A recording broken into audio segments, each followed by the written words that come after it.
What's up, everyone? So, all the items are finally posted, and of that list of 140,000 different Walmart items, Hydra listers successfully posted 115,000 items. So we actually went over our goal of 100,000 items, and I was considering stopping it because you can stop the posting process if you want, but I ended up deciding that I have faith that I've poured my heart into doing this as well as I possibly can, and I've already learned things to change, right? But what I need to talk to you guys about is this kind of flash posting concept. But I'm actually going to do another video about flash posting, specifically about flash posting and what I'm trying to do with that idea, okay? So now we're just going to talk over the results. And look, I have an Excel sheet that has a bunch of information we're going to go through. I'm going to show you all the sales that have happened so far and everything. All right. So Hydra posted, let's see, it took it roughly 5 days because I started posting on the 16th and it finished on the 21st. So, no, 16th, so 1, 2, 3, 4, yeah, roughly 5 days. So it averaged, 115,000 divided by 5. Oops, that's not what I wanted. 115,000 divided by 5 is, okay. So Hydra averaged posting 23,000 items per day. So that's roughly almost 1,000 items per hour. I have a feeling it's probably capped at 1,000. That would make sense. Because they can't just like put your items in the queue and then wait to do your items until everything's. It can't be that simple, just because that would cause like really long wait times, and the items get posted straight away once you put the list in, basically, over a fairly consistent rate over time. So keep in mind that while I may have started on January 16th, that means that by January 17th, we had roughly 20,000 items. And each day there were even more items, right? So when you post the items, it takes a little bit of time to start getting a response. With bulk, you get faster responses than with optimization, although I think that's just because you can guarantee with enough quantity that you get listings in the right place at the right time and they sell straight away. And that's one thing that I really love about bulk, and why I do it really is because it's fun to me and it's interesting. And I know that like while insertion fees are huge, there is no way that it's impossible to figure out how to get the insertion fees to be, not really that much of a problem, because it's just so much more interesting than optimization to me. I'm able to run a business of like 100,000 items, right, with just me. I don't have any virtual assistants. This is just me. And I have a virtual assistant who's posting items to another account, but when it comes to this, my main account, I don't have any other help at the moment. And because of the format of the business, that's doable, okay? And the reason I know how to operate it at this scale is because I posted a lot, like experimentally for the past year, trying to figure out what orders and what items created problems and then how to eliminate them, right? So I built up a list of keywords, and you can actually access that keyword list if you want. It's in one of my previous videos. Maybe if you comment, I'll remember to add it here. But so this is a list of keywords that are associated with policy violations or problematic items or like just issues, right? So through all that experimentation, I'm able to understand what kind of items produce clean results, because that's what you need with bulk. You need a list that is clean. You can have a clean list of like 100,000 items and it's not going to give you a whole lot of work. You can have a dirty list of like 10,000 items and have to spend hours fixing everything. So it's really important that you eliminate as much stuff as you can before you post the items, right? And that's something that through the filtration that I've done it's just enabled it to work better, right? Okay, so enough about this, enough rambling on. Let's look at the Google Sheet, okay? So our Google Sheet is here. And let me explain this for a second. I know there's a lot of colors and it's confusing. So the way that I got this is by exporting a database from eBay of every single item that I sold since I started bulk posting. Okay? eBay has a thing called file exchange. You can get there by going to My eBay and then clicking on Summary and then clicking on Accounts. And from here, you go down to Subscriptions. And then now we go to File Exchange. And then here, you can click Create a Download Request. And then you pick a list, right? And I use sold items between the range of January 16th to January 23rd. And that's because that's when I started bulk posting, and that's the immediate moment, right? So then they email me a file, and I can actually, well, I can't show it because there's sensitive info in it, but they email me a file that doesn't look like this, but the file does have the buyer's name column here, which is hidden from you guys, and the total price column, and the sale date column. So I pull that, and then I just manually go in, and I just search for the buyer's name in my email account, which brings up their order and the cost and whether it's shipped or not and all that information. So then I just put that information in here. Okay? So anytime that there was an issue, right? Because this sheet will show, kind of give you a sense of how many sales happened, how many happened that day, and the problems that came up and all that kind of stuff, right? Anytime that there is an issue, you're going to see the profit be negative 30 cents or negative bigger number, right? The reason it's negative 30 cents is I didn't actually lose 30 cents because you end up getting refunded, but I like doing it this way because then it's like, hey, there was a problem here. It's an indicator that there was, right? So if there's nothing in the total cost or it's zero, that means one of a couple things. That could mean that the order has not been fulfilled yet. So for whatever reason, there was a problem and I'm waiting for a response for the buyer or whatever, or the order was out of stock, or basically anything that leads to it not being a fulfilled sale, right? And if it's a fulfilled sale and it's not profitable, that's an issue. So that'll always count as issues, okay? But anytime you see a blank, that's what it is. That means that there was something that happened, so I'm not getting any money on that sale. And if I actually shipped it out and it was at a loss, then you'll see the actual loss. But that counts as an issue, you know? And so in some of these situations, like, I try and not do the same thing to handle every out of stock. So occasionally I'll cancel orders, and occasionally I'll ship items out that are similar. Other times I'll ship completely different items and also send like a chocolate bar and be like, okay, maybe that'll make up for it, or at least help me not get bad feedback, right? All right, so now that I've covered a little bit about what this sheet is, let's go over some of the most important metrics, right? So first we can scroll down and get a sense of how many sales we had. So there were roughly 180 events. This doesn't mean that there were fulfilled sales. As you can see, not all of these are fulfilled sales. You know, most of them are fulfilled sales, but so if we scroll over, first I'll cover this column, the sales that day. So this means that on the 16th I had 3 sales. The next day I had 11, then I had 25, and then I had 15, and then 32, and then 43, and then 43. And we're still in the middle of the next day, so it's going to be interesting. Because remember, so here, roughly 20,000 listings posted that day. Here, roughly 40,000 by the end of the day.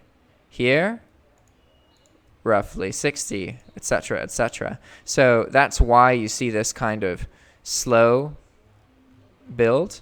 It's not because it takes like 4 or 5 days for the listings to kind of catch up. I mean, maybe that's still happening, but the main thing is that you have to understand that at this first day, only 10% of the total store was posted. At the second day, only 20% was. So as you go further down, you can't think of it as like, okay, at this exact moment, I have 40,000 items, so I should be getting sales for that many items, because the vast majority of those items are less than like 3 hours old, you know what I mean, or 12 hours old, and they're new. So what you want is to understand that. That's important, okay? And that's why it goes up rapidly. Because usually with bulk, like if you could post 100,000 items one day, because I did things similar to that scale before with Hydra Lister, you do get to like 30 sales almost like within 2 or 3 days, basically. So it's not as simple as just like, oh, okay, it builds up slowly. But I've blabbered on about that concept enough. Now let's talk about the bills. So the insertion fee bill, the insertion fees alone are $5,550, okay? And that's because we have 115,000 items. It's roughly 5 cents per item, okay?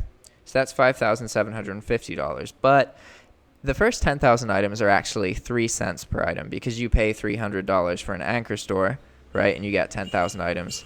Anchor store makes it 5 cents. So it's actually $200 less than this. And that's the price of the insertion fees alone. This doesn't include final value fees or anything else, okay?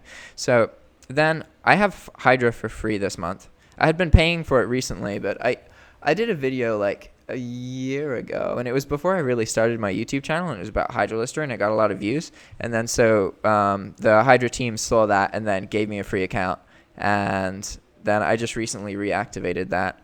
But it was pretty cool. It was the first time that I was like, whoa, a YouTube video just like, that's $80 a month. Holy crap. And that was before I even started the channel. Like, holy crap. It really opened my mind to kind of the power of doing videos about things, especially when you're doing them like in a business sense, because you just learn so much. It's amazing. Okay, and SkuGrid is much more expensive now, obviously, because I'm operating at a much bigger scale. So it's going to be like, it could be more than this. Okay, I think it's going to be about $300, but let's make it 400. Just let's be a bit pessimistic about it. And then these are the other basic costs I have. I just tried to get the big ones. I just finished making this sheet, so there's things I got to add into it. And then profit doesn't include anything about cashback. I don't say where I source the item. And I'll go through all of these once I explain the insertion fee bill. I'll go through explaining what a typical sale looks like and why it is that some of the sales just are way, way, way more profitable than those typical sales. Okay? So first you have to understand that I have to pay roughly $5,875 in order to operate this store, right? So even though we have all these sales, that doesn't mean that we're profitable. And you can look at it as a day-by-day kind of rate, right? You get to a point where you have paid off all of your bills, and for the rest of that month, you're profit, right? So there's going to be a break-even point. And in the situation where you don't make enough to pay your bills, obviously, there is no break-even point because the break-even point is after 30 days. But after 30 days, then you have to pay it again, right? So we can figure out what our profit to date is by subtracting it or adding the profit from this column here and all of these sales. And then subtracting that from our total bill. And then we have our remaining bill, which is $4,304. So at the current rate, and this is what's really, really awesome, is think about this. We have been live for 6 days, or 5 days. So we are only 20% through the time period that we have to make this money back. And that's 1/5, okay? So if you look at the current rate of profit, even though it actually took 5 days to even get all of our items sold, so all of the items listed, so the store's only been operating at full capacity for like 24 hours, okay? So keep in mind that this average that I'm showing you is weighted heavily, like against us, okay? It's going to make it look less profitable. That being said, at this current rate, with the amount of time remaining we have, if we have the exact same rate of sales per day, rate of profit, all that kind of stuff, then for the month, this will earn $1,975. But But again, this is just kind of fun estimation. Who knows what is actually going to happen? And really, this is just a chance to play with Excel, because this is a mathematical estimation based on a few variables that I came up with really quickly. This is by no means like a bet. Okay, I actually think it's going to be higher than this. I don't know how high, because I've never operated at this scale, but I'm satisfied. Like, I really, really feel proud of the work that I've done, because I took everything that I learned and just applied it. And that is something that I haven't really taken the time to gather information and then poured myself into it. And I think I'm onto something great. Okay. But now that you understand the bill, you understand that at this current rate, we're actually going to be able to pay it off, even though it's January. Slow month, right? So let's scroll down and kind of get a sense for what each of these columns are, okay? This isn't perfect yet. These are rough numbers, guys. I just tried to throw together all of the major ones. So first off, we have the total price of the item. This includes any tax that was paid and any shipping that was paid, all right? So this is everything. After this, we have the total cost to us. Oh, okay, sorry. So sale price, this total price is the price that we received. That's all the money we received. Total cost is what I just told you. That's sales tax and shipping and everything, right? So that's all of those fees. And then PayPal charges 3.5%. It's actually like 2.9 in some situations, but I err on the side of it hurting my numbers, right? So it's going to be 3.5 for this metric. So that means that if you pay $1 through PayPal, they take 3.5% of that, right? They also charge a 30-cent transaction fee for every transaction.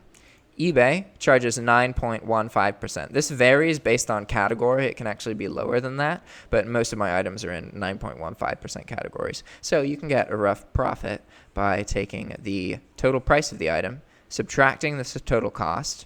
That's effectively what was left over after you paid for the item, and then taking away the fees related to the platform that created the sale in the first place. And then you have your profit, okay? So most sales are not, they're just like between $4 and $6 a profit.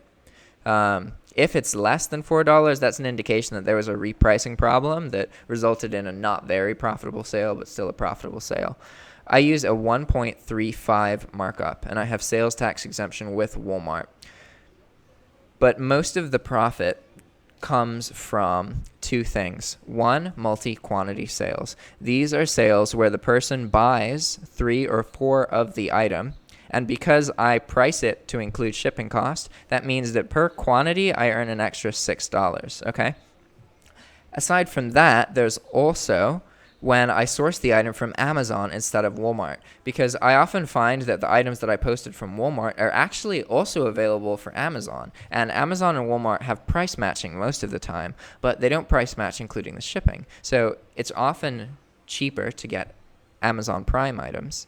So you earn an extra $6 on the sale. So those are the two situations that produce these more profitable than normal sales, right? Because you're going to see that some of these sales are like, okay, $6 or $7 a profit. That's not much. But then you look at the cost of the sale and it was like a $15 item, right? So it's like when you look at the comparison of how much you're getting based on how much you're spending, it's quite good. And the best of them are the multi-quantity sales. There's a 15 quantity sale on here, which is crazy, right? You can earn a lot of money from those. And, this is going to go down a bit because there hasn't been enough time for me to deal with all of the returns and all of the issues that are going to happen from these sales. But I know that because we were first operating at such a small fraction of our store, that it's safe to look at these numbers and not swear by them, but there's a lot going in our favor, and the numbers I'm putting kind of against me. So that's a good habit, I think, because while it's great if you want to be exactly right about everything, I try and I'll do math quickly in a way that hurts my numbers, so it makes it look less profitable than it actually is, because I feel like you're either going to go one way or the other, whether you realize it or not. So I would rather think I'm earning less than I actually am, because I'm going to be doing this for years, thinking about drop shipping regularly. So it's important that I understand how the psychology of people work, right, and apply that. But anyway, that's a separate thing. So let's talk about some issues. There were some cancellations, out of stocks. Sometimes I fulfilled orders, right, that were at a loss. I think that barely happened that much. 145. Yeah, so we had like 5 or 6 orders that were fulfilled at a loss. I just passed over a big one. Yeah, this one, I'm more likely to fulfill something at a loss if too much time has passed since the beginning. If I catch it straight away, then I usually won't. But I also think about how my sales have been doing and if I can afford to and all that kind of stuff. For me, it's mostly based on feeling. But now let's look at these profit, because the typical sale, okay, 5, 8, 4, 5, 4, 8, 4, you know, those are like what the average sale looks like. But then you have sales like this, $161 of profit. And that's because this person purchased 15 of an item. So 15 times the price was calculated for a $6 shipping charge, but then that was never like had to be paid, right? So that alone produced $90 of profit. And then you have your base markup on top of that. And because it's, you know, inflated in the beginning, then it's great. They're really awesome. And I really like, one of the reasons I like the bulk work and the way that I do the pricing is that I don't like having a set pricing rule that applies like the same amount of profit for all of your sales. Like I really like trying to find ways that produce lots of different situations to come up, and then learning about them, learning what produced them in the first place, and figuring out how to kind of gain more control over the stuff that happens because of what you posted, right? And bulk makes it much easier to do that. And we need these sales in order to get close to our insertion fee bill, right? So that was the most profitable one. And then the average multi-quantity sale will be stuff like this, $16, $26, $27, $12, that kind of stuff, right?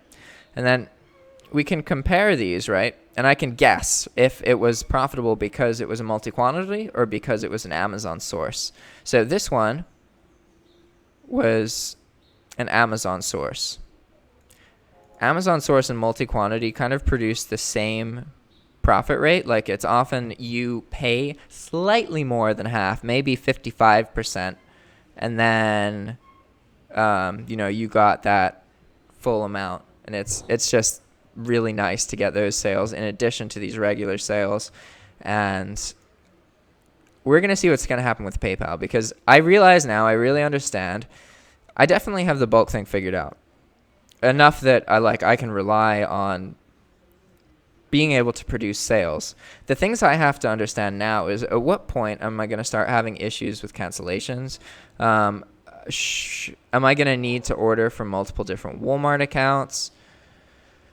At what point is Amazon going to start having issues with the fact that I'm using Prime shipping and you're not supposed to? So I'm going to have to, there's all these workarounds that I'll have to do. And ideally I do them before the situation comes up. But at the same time, it's also important to test things and figure out, okay, is it true that this happens? Because in my experience with dropshipping, there's a lot of information that's shared and is sworn upon, but just isn't really true. And one of my main goals to show you with this bulk series is that your sell-through rate is not a metric that directly matters. Your sell-through rate, which is the rate of items that sell versus how many get posted, right? So a lot of people are like, okay, 60, 70, 100% is really good, right? I have like a 1%, or it's tiny, you know, it's as small as your sell-through rate can be. But that doesn't mean that eBay cares.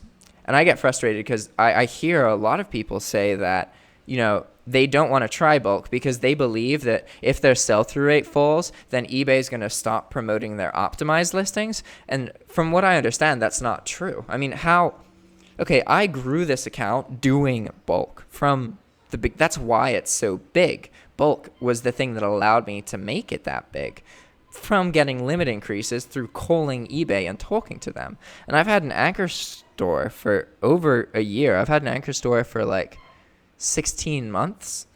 So you get a dedicated support team, and I talk to them regularly, and there has not been a single time that sell-through rate has come up. in regards to not giving me account increase or making my eBay account better. And I talk to them and I call them and I ask them, okay, this is what I'm doing. This is what my thoughts are. What do you think I can improve on? What is your advice? Because it's a really solid team and they have a lot of information. I don't always do what they say, but I've learned a lot through just calling that team. They're really, really great. And I honestly, one of the reasons that I'm happy with the Anchor Store stuff is because like I basically get access to that team for free because I was going to pay insertion fees on items anyway. And like they're levels above the regular customer support. So you understand that there's 3 basic kinds of sales that happen here. You have the basic sale that's like between $2, $8, not a whole lot of profit. And then you have the second more profitable sale, which is usually like a little bit more than half of the cost. And those are caused when the item is sold on Walmart.com, and that's where the listing's made from. But the item's actually available price matched on Amazon without the $6 shipping. So then you get an additional $6 of profit, right? And then those sales are typically less. So they'll be like between $10 and $30, $40. Whereas the multi-quantity sales, those are the big sales because very few individual items cost more than $50. So sales like this happen because each item is set at a default quantity of 15. So somebody can buy 15 of an item, right? Okay. All right. I think that's enough for now. And I'm going to have more stuff to talk to you guys about, obviously. But I will be doing a couple more videos pretty soon. So I'm going to talk to you guys about what happened to my old eBay account, because that's a common question that I get. I'm going to do a video about talking more about the negative filter and how I'm building it and reapplying it and flash posting. So that's going to be one video talking about flash posting and more information on the negative filter. And then after that, I'm doing the next Operations Dead video. Awesome. All right. Thanks for watching, guys. See you next time. Ciao.